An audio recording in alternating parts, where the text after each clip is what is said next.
Bienvenue dans le débat de France 24. La France qui a commencé à rendre hommage à ses soldats morts lundi soir dans la collision entre deux hélicoptères au Mali. L'accident a causé la mort de 13 militaires. Jamais la France n'avait perdu autant d'hommes sur un théâtre d'opération depuis 36 ans et l'attentat du Drakkar au Liban en 1983. Passé la stupeur, l'heure est déjà aux premières questions. Sur les causes exactes du drame, une enquête est en cours. Sur la présence de l'armée française aussi, depuis bientôt 7 ans au Mali. On en débat avec Caroline Galacteros, spécialiste de géopolitique, présidente du think tank Géopragma. Vous venez de Géopragma, vous venez de publier Vers un nouveau Yalta, recueil de chroniques géopolitiques 2014-2019. Merci d'être avec nous, Caroline Galacteros. Également avec nous, le général Jérôme Pellistrandi, rédacteur en chef de la revue Défense nationale. Bonsoir. Bonsoir, général. André Bourgeot, vous revenez, vous, du Mali, vous y étiez hier encore. Vous êtes directeur de recherche émérite au CNRS et spécialiste de ce qu'on appelle la bande sahélo-saharienne. Et puis le député La République En Marche du Morbihan, vice-président de la Commission de la Défense nationale et des Forces armées, Jean-Michel Jacques. Je précise que vous êtes vous-même ancien commando de marine et donc vous connaissez bien le fonctionnement de l'armée. On va revenir évidemment sur la situation au Mali. Ces soldats morts sont des militaires de l'armée de terre. 7 venaient du 5e régiment d'hélicoptères de combat de Pau, où d'ailleurs un hommage leur a été rendu aujourd'hui. 4 d'entre eux appartenaient au 4e régiment de chasseurs de Gap. Un soldat venait du 93e régiment d'artillerie de montagne de Vars et le dernier appartenait lui au 2e régiment étranger de génie de Saint-Christol. Alors que le contexte sécuritaire est particulièrement alarmant actuellement au Sahel, cet accident soulève une question. Faut-il poursuivre l'opération Barkhane? Explication en images de Salomé Saké. Ils luttent contre les djihadistes dans le cadre de la mission Barkhane. Dans des conditions particulièrement difficiles, les soldats français traquent les terroristes sur une étendue désertique grande comme l'Europe au Mali, au Tchad, au Burkina Faso et au Niger. L'objectif, atténuer la présence des djihadistes et faire en sorte que les États du Sahel puissent assurer leur sécurité de façon autonome. 5 ans après son commencement, le bilan est mitigé. La présence de 4 500 soldats français et de 13 000 casques bleus, alliés aux armées nationales, n'a pas endigué l'expansion djihadiste. Les terroristes mènent des actions ciblées et quasiment hebdomadaires. C'est vraiment de plus en plus compliqué, puisque la France est seule, la France est isolée. Il n'y a pas vraiment de relais européen. Il y a une mission des Nations Unies, mais les combattants, ce sont les soldats français. C'est une sorte de mission impossible, parce que c'est 4 500 soldats sur 5 millions de kilomètres carrés. Les djihadistes se sont adaptés à cette présence militaire. L'insécurité grandit, la situation s'enlise. Certains observateurs comparent même la mission française à la mission américaine en Afghanistan. Les États de la région avec lesquels l'armée française coopère figurent parmi les pays les plus pauvres de la planète. Ils sont en proie à des crises économiques et à une instabilité politique qui les empêche d'assurer leur propre sécurité. Malgré un bilan lourd, en 6 ans, 41 soldats ont trouvé la mort au Sahel. La France ne renonce pas et l'opération Barkhane ne devrait pas être interrompue. Et se pose ici en France aujourd'hui la question de l'utilité et du rôle de la France au Mali. Le groupe France Insoumise à l'Assemblée nationale a appelé hier le gouvernement à ouvrir une discussion pour envisager les voies de sortie d'une guerre dont, dit-elle, le sens nous échappe. C'était une interpellation du député à la France Insoumise Bastien Lachaud, porte-parole, que je vous propose d'ailleurs d'écouter, qui est lui-même membre de la Commission de la Défense nationale et des Forces armées. Écoutez-le donc hier, suivi de la réponse du chef du gouvernement, Édouard Philippe. Il est impératif de fixer un cap à l'action, de préciser votre stratégie et de nous dire quelles sont les voies et les moyens que vous comptez adopter pour parvenir au retrait de nos forces du Mali. C'est un très long combat dont la dimension militaire n'est pas la seule dimension. Nous le savons parfaitement. Je dirais même que la seule dimension militaire ne permet pas d'obtenir la victoire définitive. Mais elle est indispensable, car sans une présence militaire, sans une capacité à confronter l'ennemi, sans une capacité à déstabiliser ses routes, ses caches d'armes, ses regroupements, nous ne pouvons pas garantir le travail, par ailleurs indispensable, de stabilisation politique et de développement économique. Et le député qui a donc interpellé hier le Premier ministre, vous venez de le voir sur ces images, est avec nous en ligne. Bastien Lachaud, bonjour. Bonjour. Pour vous, la France, l'armée française doit quitter le Mali ? La question se pose. Je ne dis pas qu'il faut que l'armée française se retire maintenant, immédiatement du Mali. Je dis que nous devons avoir un débat démocratique dans notre pays sur la manière dont cette opération est menée, sur les enjeux, sur les objectifs. On nous parle d'un ennemi. Quel est cet ennemi? Je pense que l'ennemi au Mali est multiforme, multifacette et qu'on ne peut pas le traiter tous de la même manière. Donc il faut faire cette analyse très précise et proposer une stratégie alternative. La stratégie de Barkhane, aujourd'hui, elle est dans l'impasse parce que la situation n'est pas meilleure qu'au début de l'intervention.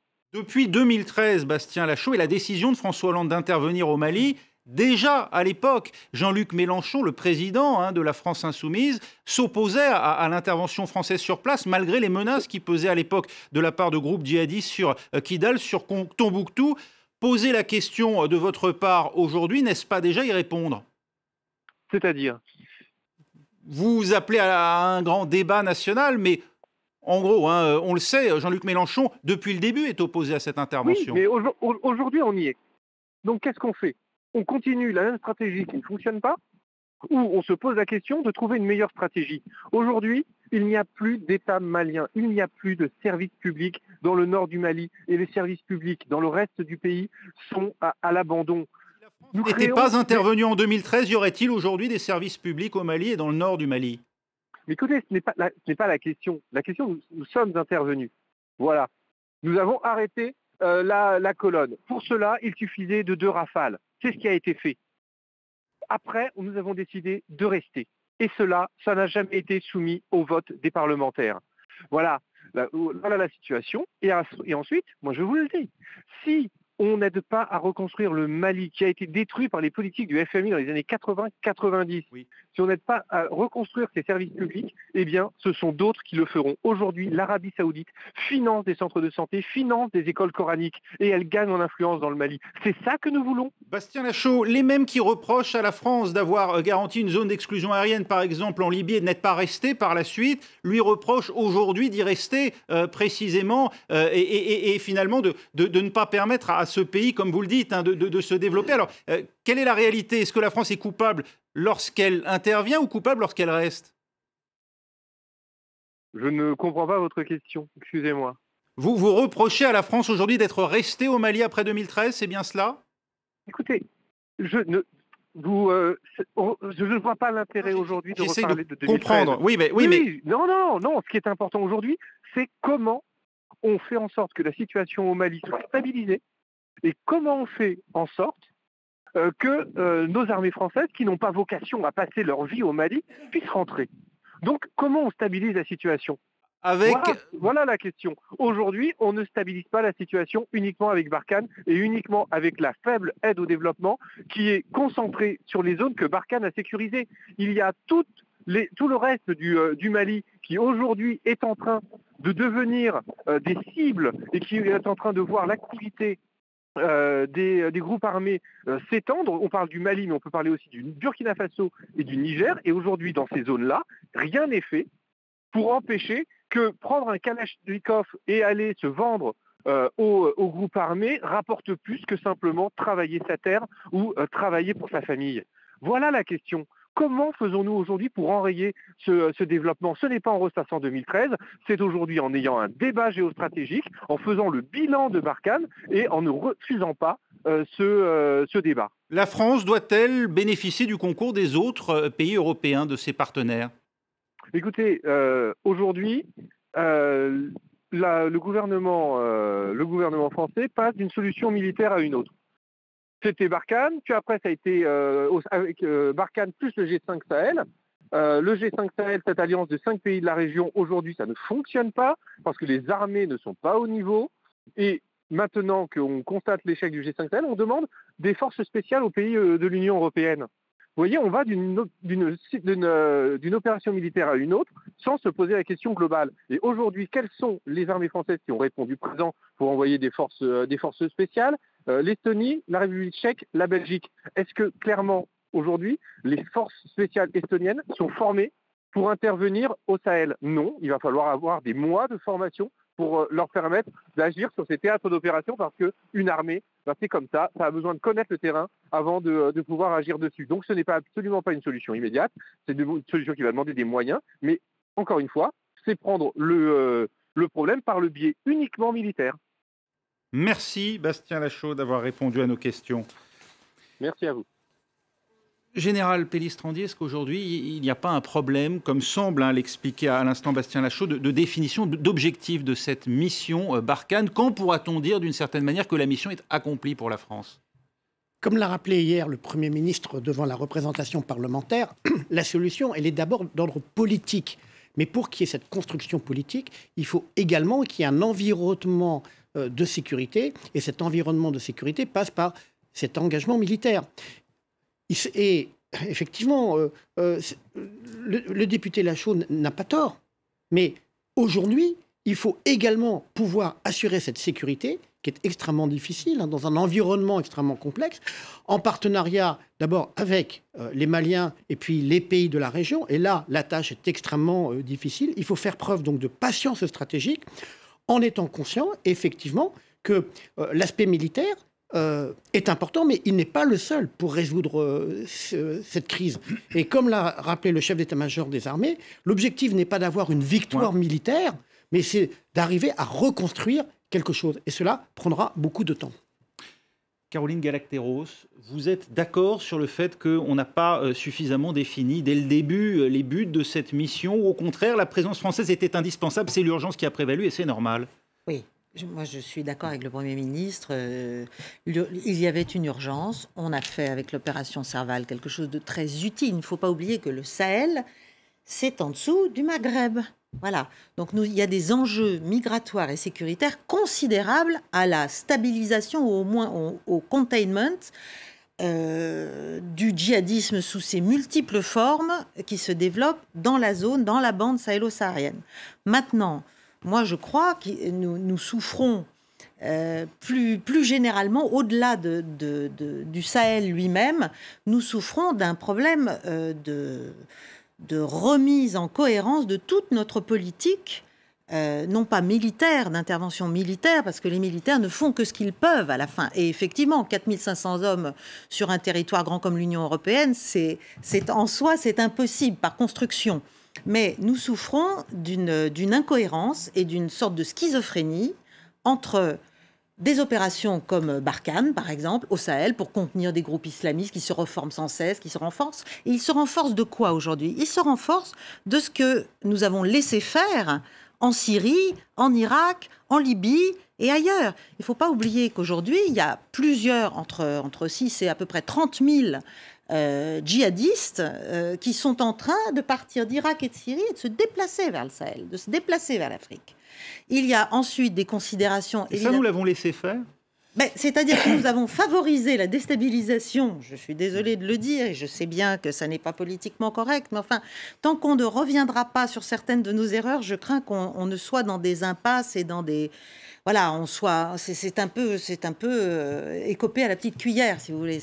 Bon, on peut faire des miracles, on peut essayer, nos militaires sont absolument extraordinaires, je suis la première à le reconnaître, mais ça n'est pas ça. Le problème, il est politique et le problème, il est même idéologique et civilisationnel. Donc, si au Moyen-Orient, on promeut la déstabilisation de grands États et l'encouragement à des islamistes qu'on appelle des islamistes modérés ou sous toute forme, et qu'après on s'étonne de les voir aller, venir avec un EI qui n'est pas encore totalement mort là-bas, mais qui est en train de se reconstituer sous multiples formes au Sahel. Entre Moudjao, Morabitoun, Acmi et les autres, et Boko Haram au Nigeria. Enfin, nous avons vraiment un problème très large. Donc évidemment, les forces françaises sont absolument incapables à elles seules, vu leur dimensionnement et leur budget et leurs équipements, de faire face à une telle menace. Et donc, il n'y a pas de victoire militaire, bien sûr, en tant que telle. On doit rester présent. On doit rester présent parce que sinon, alors là, c'est la porte ouverte à tout. C'est la porte ouverte à des menaces. Contrairement à ce que disait Bastien Lachaud, il faut rester présent et faire du nation building, ce qu'on n'a pas fait en Libye. Et oui, il faut le faire, mais on ne pourra pas le faire avec 4500 hommes. On ne pourra pas le faire avec quelques petites aides par-ci, par-là des Européens pour la forme. Il faut revoir, il faut redimensionner à la hauteur des menaces nos interventions, nos déploiements et nos actions. Voilà. Parce que le développement économique, évidemment, toutes ces populations sont dans un état de pauvreté terrifiant. Donc, c'est un encouragement à... Bien sûr, les gens sont très, très sensibles à être recrutés comme djihadistes sur le terrain, ne serait-ce que pour faire vivre leur famille. Donc, on est dans un terrible cercle vicieux. Et on n'en sortira que par une prise de conscience et par à mon avis, au niveau français, par une remise en cohérence entre le Moyen-Orient, le Sahel, nos déploiements en Afrique.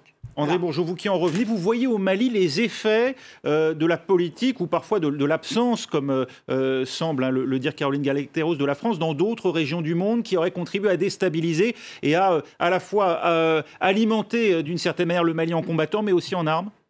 Si on prend comme profondeur historique de 2012 jusqu'à maintenant, les conséquences de la Syrie se manifestent récemment, mais pas d'une manière déterminante, loin s'en faut. Alors je voudrais attirer l'attention sur deux choses. La première chose, c'est que sur l'intervention militaire au Mali, et plus particulièrement sur l'ensemble de l'espace saharo-sahélien, il n'y a jamais eu de débat démocratique. Jamais.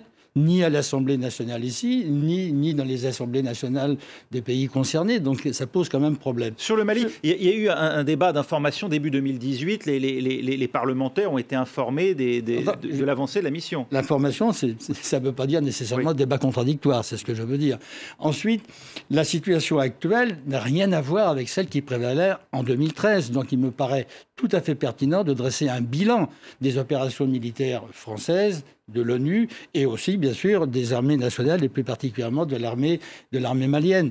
Ça me paraît une nécessité. Madame, à main droite, faisait référence à la notion d'erreur. Il me semble que si on n'aborde pas les erreurs qui ont été commises par les décisions de la politique française dans le septentrion malien, on va continuer. Des erreurs qui datent de quand? On parle des 6 dernières années ou précédemment? Non, précédemment. Quand je parle d'erreurs, mon défaut, c'est d'avoir une approche historique. Je vais prendre l'opération de Serval. Lorsque Serval est intervenu, je ne me prononce pas sur le bien fondé de l'intervention ou non, mais tout le monde sait qu'il y a eu une collaboration, une complicité entre Serval et puis le mouvement national de libération de l'Azawad qui était à finalité indépendantiste. Sans cette intervention, je peux vous dire, tout le monde le sait, que lorsque le MNLA était à Gao, il avait été bouté de Gao par le Mujao, donc groupe armé salafiste djihadiste, ainsi que par des associations de jeunes tels que nous, Pas Bouger, la célèbre chanson de Salif Keïta, dont on va peut-être parler tout à l'heure, les patriotes, les patrouilleurs, etc. Il y a une coalition qui a fait en sorte que le MNLA ne représentait plus rien sur le plan militaire.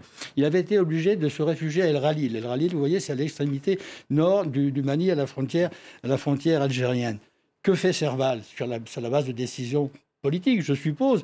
Il remet le pied à l'étrier. Le MNLA dans le jeu.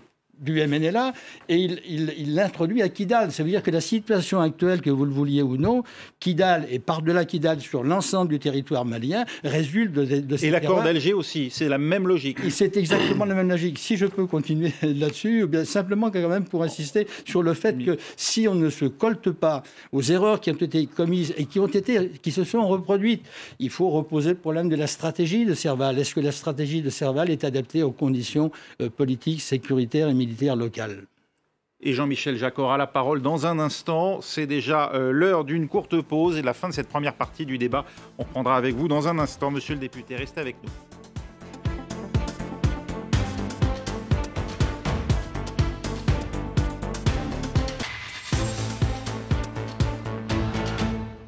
« 13 militaires français sont donc morts lundi dans ce qui a tout lieu d'être un accident au Mali, mais qui pose néanmoins la question de la présence française depuis bientôt 7 ans maintenant dans cette région du monde. On en débat avec toujours à nos côtés Caroline Galacteros, spécialiste de géopolitique, présidente du think tank Géopragma. Et vous venez de publier Vers un nouveau Yalta, recueil de chroniques géopolitiques 2014-2019, avec le général Jérôme Pellistrandi, rédacteur en chef de la revue Défense nationale, avec André Bourgeaud, directeur de recherche émérite au CNRS et spécialiste de cette bande sahélo-saharienne, et puis avec le député La République En Marche du Morbihan, Jean-Michel Jacques, vice-président de la Commission de la Défense nationale et des Forces armées. Jean-Michel Jacques, vous estimez, vous comme le Premier ministre sans doute, qu'il faut poursuivre la mission de la France au Mali. Et pourtant, on le voit depuis ces dernières semaines, la situation semble s'être encore dégradée avec précédemment à la mort de ces 13 militaires français de manière accidentelle. Cette fois, la mort d'un autre militaire, on en a parlé, Ronan Pointeau, qui lui a été victime de l'explosion d'une mine, un acte revendiqué par le groupe État islamique qui la même semaine d'ailleurs revendiquait également à la mort de 49 soldats maliens. Est-ce que la situation se prête toujours à la présence française? Est-ce qu'il ne faut pas une présence renforcée? On l'a vu à l'occasion d'ailleurs du G5 Sahel, plusieurs pays, à commencer par le Sénégal, qui réclament un mandat renforcé pour les casques bleus. Est-ce que, d'une certaine manière, la France n'est pas seule aujourd'hui, isolée dans cette région du monde? Non, elle n'est pas seule parce qu'il y a l'Europe qui est présente aussi, et puis les Nations Unies à travers la MINUSMA. Donc on ne peut pas dire qu'elle soit seule. Après, la question, c'est comment améliorer la situation. Ce qui est important aussi, c'est, je pense, si vous me permettez, c'est de préciser aussi les choses. Souvent, on a tendance, à l'heure actuelle, de dire qu'il y a une réelle avancée de l'insécurité, mais on la nomme souvent par une avancée djihadiste. En fait, les choses sont bien plus compliquées que ça. Il y a aussi du banditisme, du trafic et des rivalités ethniques qui font que la situation sécuritaire se dégrade. Donc, c'est important aussi de bien nommer les choses parce que pour chacun de ces problèmes, il y a une réponse différente. Si on évoque la problématique djihadisme, de l'avancée historiquement de cette colonne qui descend sur Bamako, c'est un problème qui a été traité par l'opération Serval et l'opération Barkhane qui a pris le relais pour finalement neutraliser toute découverte de caches d'armes, de campements de djihadistes ou tout mouvement conséquent de façon à réduire la menace. Donc ce travail est bien fait. Il y a beaucoup de victoires par nos soldats qui sont présents, des victoires discrètes et qui réduisent la menace djihadiste. Ça, c'est une réalité.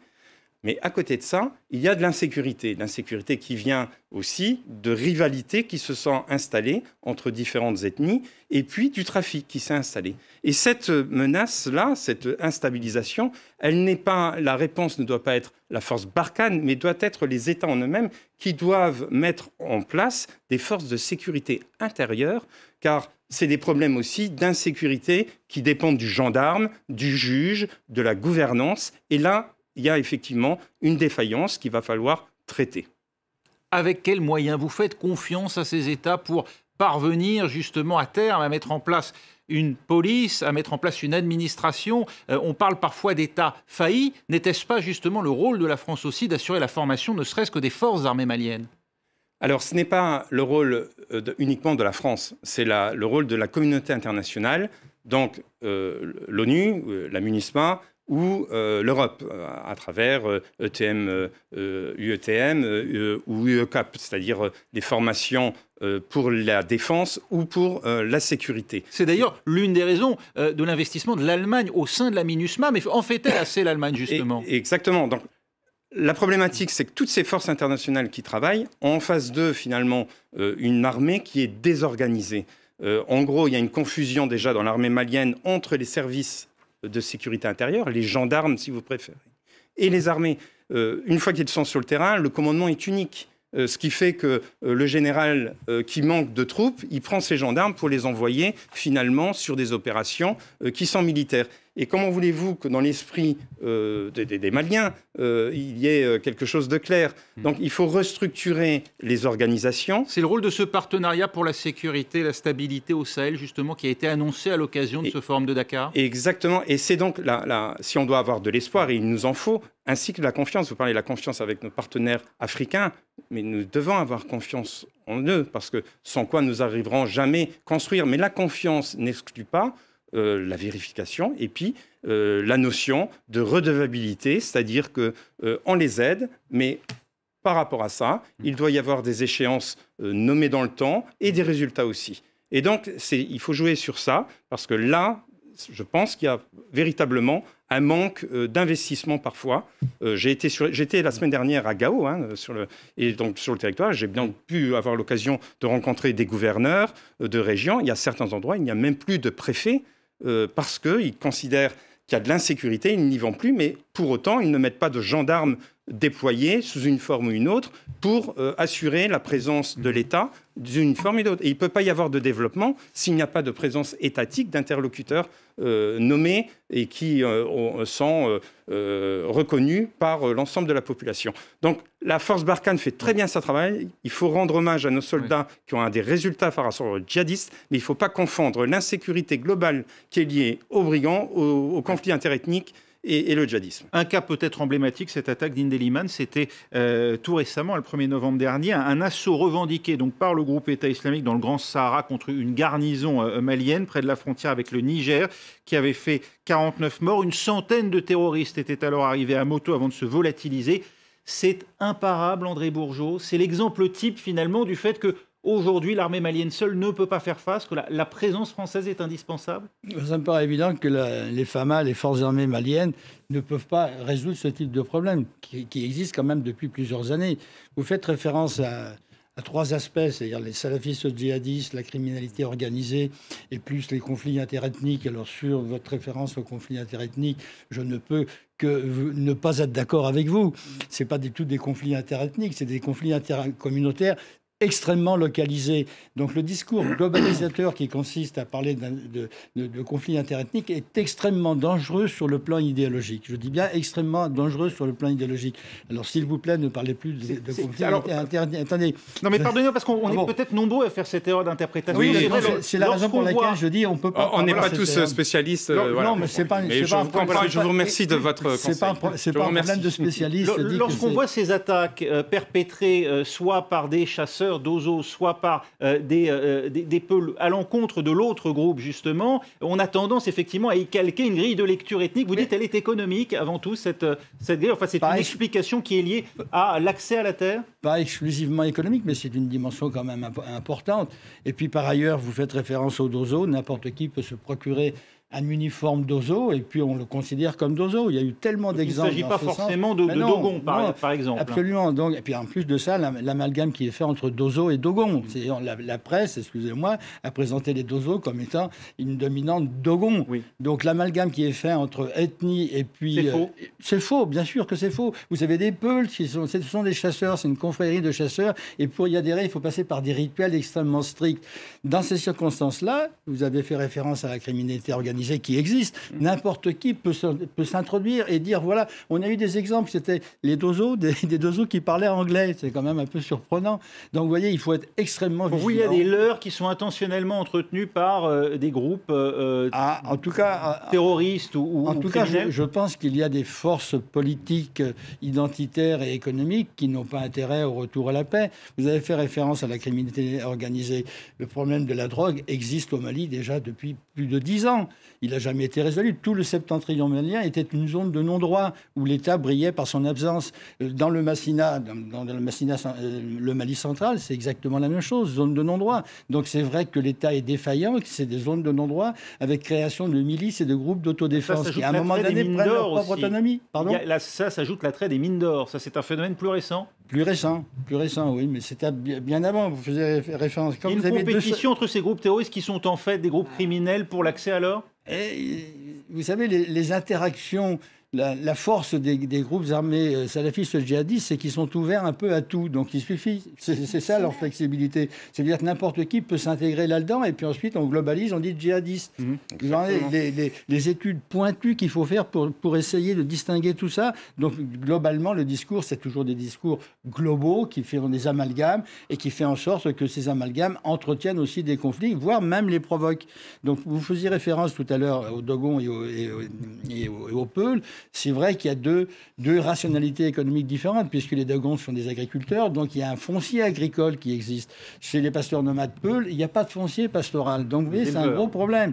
C'est un gros problème. Maintenant, c'est à l'État aussi de prendre ses responsabilités. Mais le problème est le suivant, est-ce que l'État malien actuellement prend ses responsabilités? Non.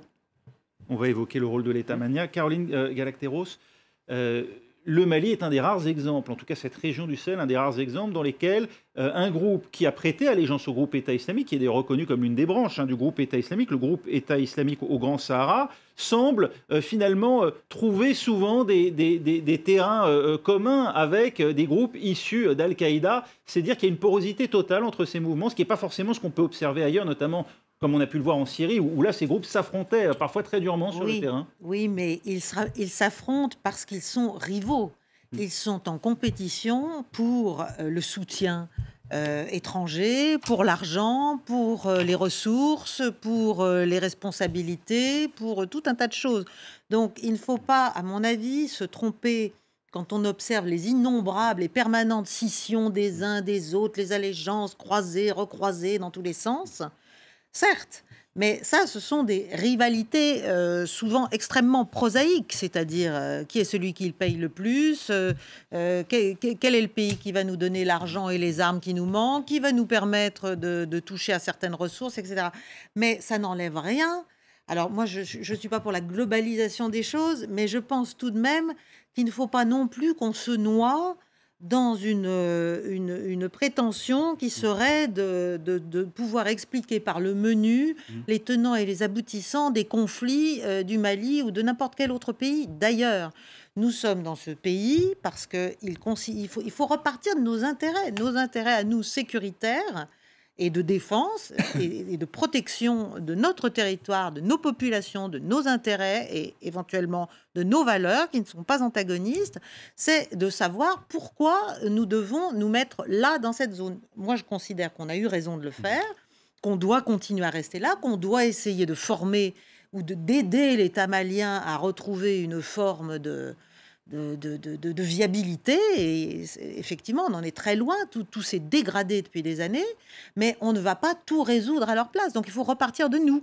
Où sont nos intérêts? L'idée, évidemment, ce serait ce qu'on a fait dans un autre pays, c'est un surge, c'est-à-dire effectivement de faire remonter en puissance une véritable force militaire, mais avec des objectifs clairs et nets, des objectifs de protection et de sécurité par rapport au territoire européen et à la France. On ne va pas résoudre les problèmes du Mali et du Sahel, nous, les Français. Et après, il se trouvera sans doute des gens pour nous expliquer qu'on est des néocolonialistes aussi.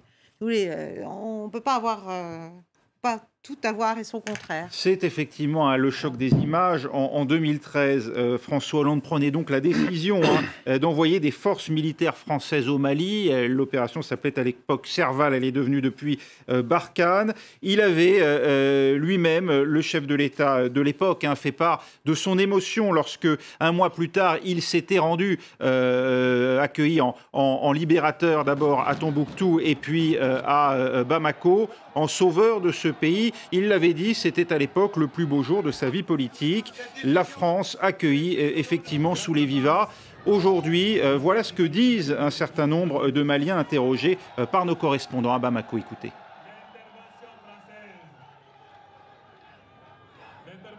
Moi, mon sentiment est que la France quitte le Mali. S'ils ne peuvent pas, moi je pense qu'ils sont venus pour un but précis.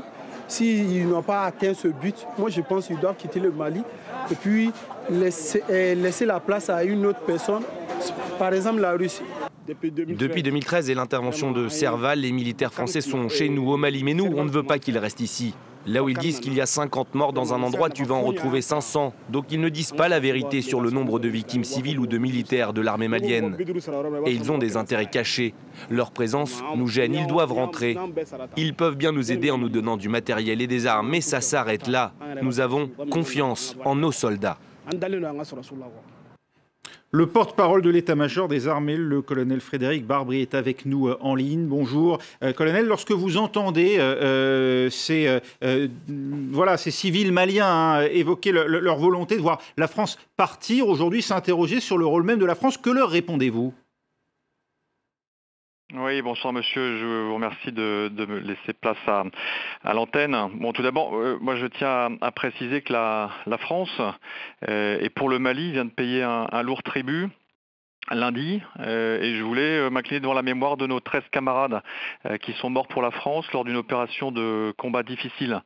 Je m'associe bien évidemment à la peine de leurs familles endeuillées et celle de leurs proches, qu'elles soient encore en opération extérieure ou dans les différentes garnisons. Ensuite, pour répondre précisément à votre question, il faut se rappeler de la raison pour laquelle la France est intervenue et s'est engagée au Mali en janvier 2013, vous l'avez rappelé. C'est bien à la demande du président malien pour stopper les groupes armés islamistes qui tentaient de prendre le contrôle du pays à Bamako. On a donc débuté sur l'opération Serval, qui s'est ensuite poursuivie avec l'opération Barkhane. Et là encore, pour reprendre les propos de vos invités, la sécurité de la France et plus globalement la sécurité en Europe passe nécessairement par la stabilité du Sahel. C'est l'intérêt même de la France d'être présente dans cette région, c'est ce que vous dites. Et ce qui a provoqué, depuis le début de cette intervention, la mort malheureuse de ces 41 militaires, c'est aussi parce que derrière, il y a un intérêt de la France à être présent au Mali. Mais l'intérêt de la France à être présent au Mali, c'est bien celui d'assurer la sécurité, de recouvrer et de permettre au gouvernement malien de recouvrer une totale gouvernance sur la totalité de son territoire. Et c'est bien la raison pour laquelle le but donc, des armées françaises, il est relativement simple, clair et défini. D'une part, il s'agit de pouvoir mettre à niveau les groupes terroristes, les mettre à niveau des forces de sécurité intérieure maliennes. Il s'agit dans un autre temps également de permettre une montée en puissance des forces partenaires, des forces armées maliennes notamment, pour qu'une fois encore elles puissent reprendre pied sur l'intégralité du territoire et permettre ainsi un retour à une pleine gouvernance et souveraineté. Vous observez, vous aussi, comme ça a été le cas en tout cas sur ce plateau, que malgré la présence française, la situation sécuritaire s'est dégradée au Mali ces 6 dernières années? Je ne pense pas qu'on puisse dire que la situation sécuritaire se soit dégradée. Il y a des aléas. Nous venons d'en vivre un tragique aujourd'hui, lundi plus exactement. La force Barkhane a toujours su s'adapter aux situations locales en réorganisant son dispositif. Je ne pense pas donc que la situation sécuritaire se soit dégradée comme vous le disiez. Et la force Barkhane, avec ses forces partenaires, va continuer de s'adapter pour encore une fois aider nos partenaires et la force conjointe du 5 Sahel à retrouver une situation sécuritaire stabilisée. Vous avez confiance dans la capacité de l'État malien et tout proche du Burkina Faso également à retrouver une réelle souveraineté territoriale et la capacité justement à gérer ces structures? Oui, alors écoutez, la stratégie de la France, elle est multidimensionnelle.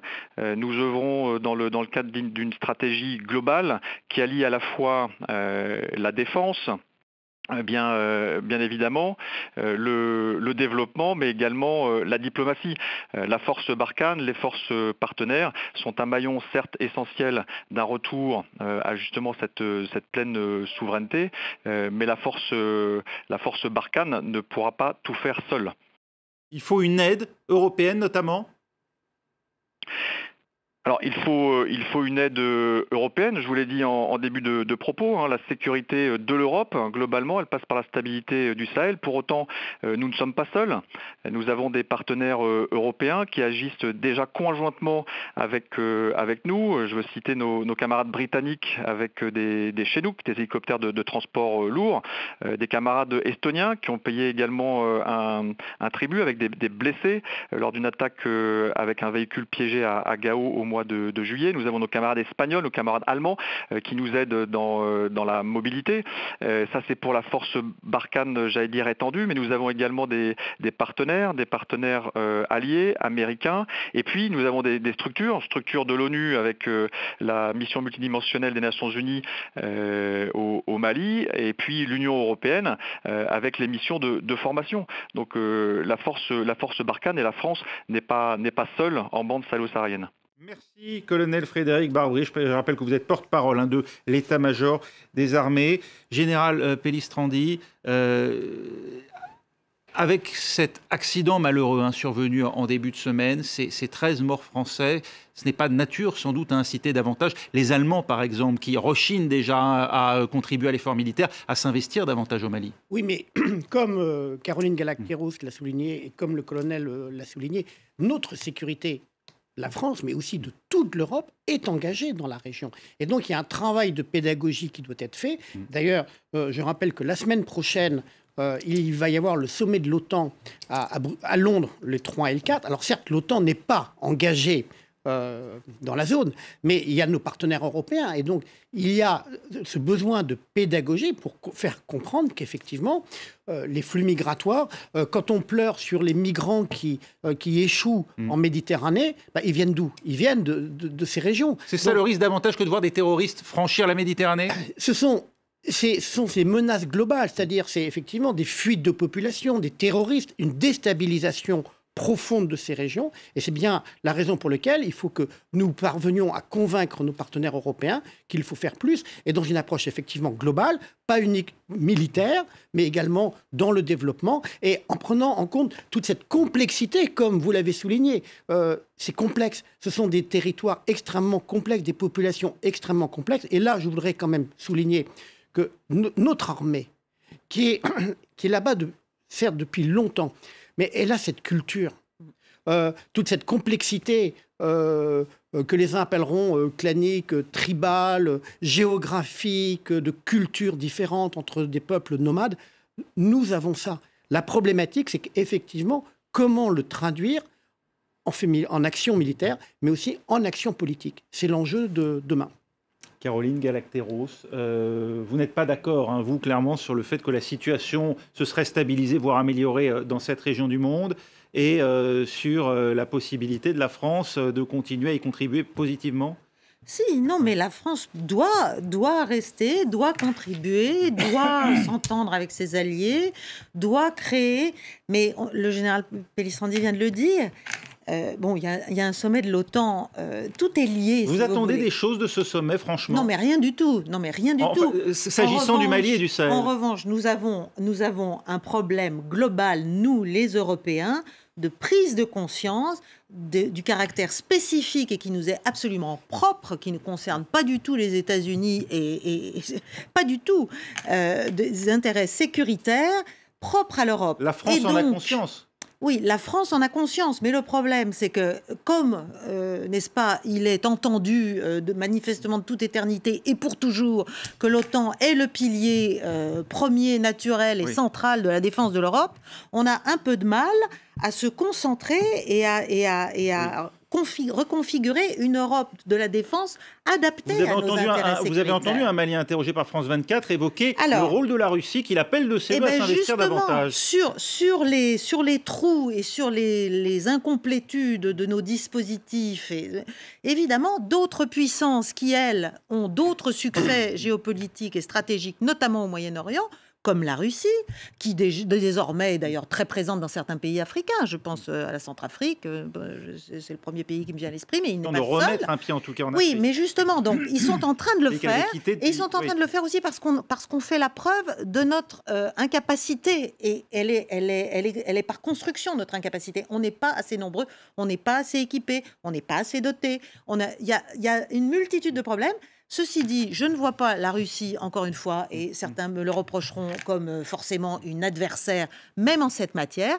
Je crois qu'en matière de coopération sécuritaire, pour notre sécurité à nous les Européens, la Russie est une puissance européenne. Nous pourrions aussi trouver des axes de coopération avec la Russie. Sur le Sahel. André Bourgeot. Oui, sur le Sahel. Oui, à propos de la sécurité, je crois quand même qu'il faut hiérarchiser les problèmes.